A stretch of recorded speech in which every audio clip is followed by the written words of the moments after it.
Have you ever argued with someone completely convinced that you were right, only to realize later that you were not? That moment isn't just about being wrong, it's your brain filling in a story that feels absolutely real, even when it isn't. And here's the unsettling part. When your thinking is biased, it never feels like bias. Let me show you what I mean. Here's a simple test most of us fail. When you mess up, what do you blame?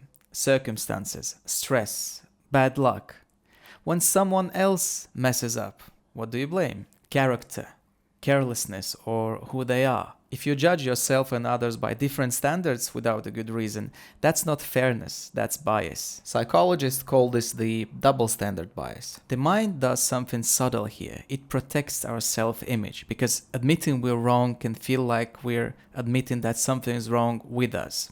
And our brain really doesn't like that. It feels like a kind of a self-attack. So instead of asking what actually caused this issue, we instinctively look for the explanation that hurts us the least. And the uncomfortable part here is not that we're harsh on the others, but that we don't notice we're doing it. And this is why bias is so hard to spot. From the inside, it doesn't feel dishonest. It feels reasonable. Which brings us to the next one. When evidence supports what we already believe, we ask, is this good enough to accept?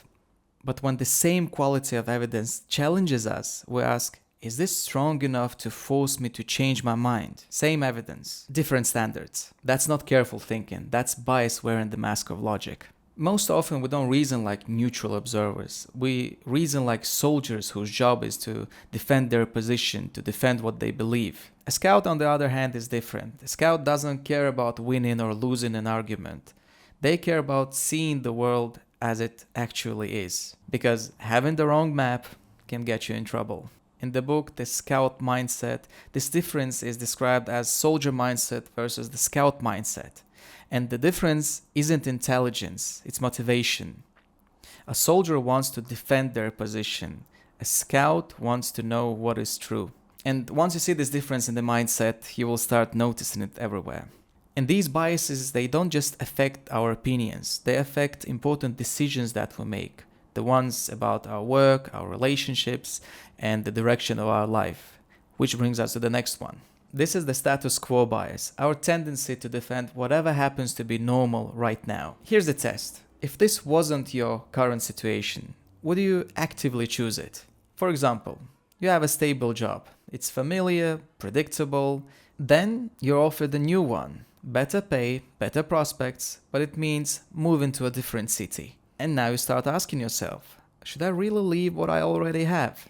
So you try a simple mental switch and ask yourself, if I were already living there with this new job, would I choose my current one to go back to? And after that mental switch, the answer must become much clearer. Because once you stop giving the present extra weight just because it's familiar, you're finally comparing the options honestly. If the answer is no, but you're still clinging to it, you're not choosing what's best, you're choosing what's familiar.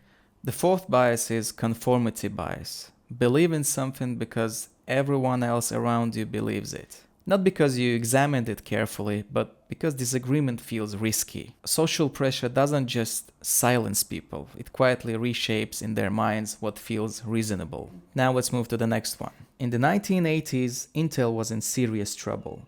Their identity was memory chips, and Japanese competitors were destroying them. One CEO asked the other, if we were fired tomorrow, what would the new CEO do? The answer came immediately. They would get us out of memory chips. And then he said, why don't we walk out that door, come back in, and do it ourselves? And this question saved Intel. This reveals the fifth bias, ego attachment. We defend decisions not because they're correct, but because we made them.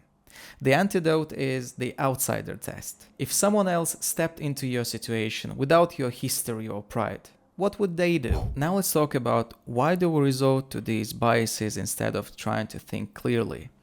Well, most of these biases do something very tempting. They point the problem outward, towards other people, circumstances, or bad luck. And that feels good, but it is also where you have the least control. Looking inward is harder, it's uncomfortable, but it is the only place where change is actually possible. So the goal of this video isn't to teach you how to eliminate bias at all, but to help you notice it using these simple tests when it matters the most in your life. And not to be the one who's trying to win every argument, but to be the one who is willing to see what is actually there, even when it's uncomfortable.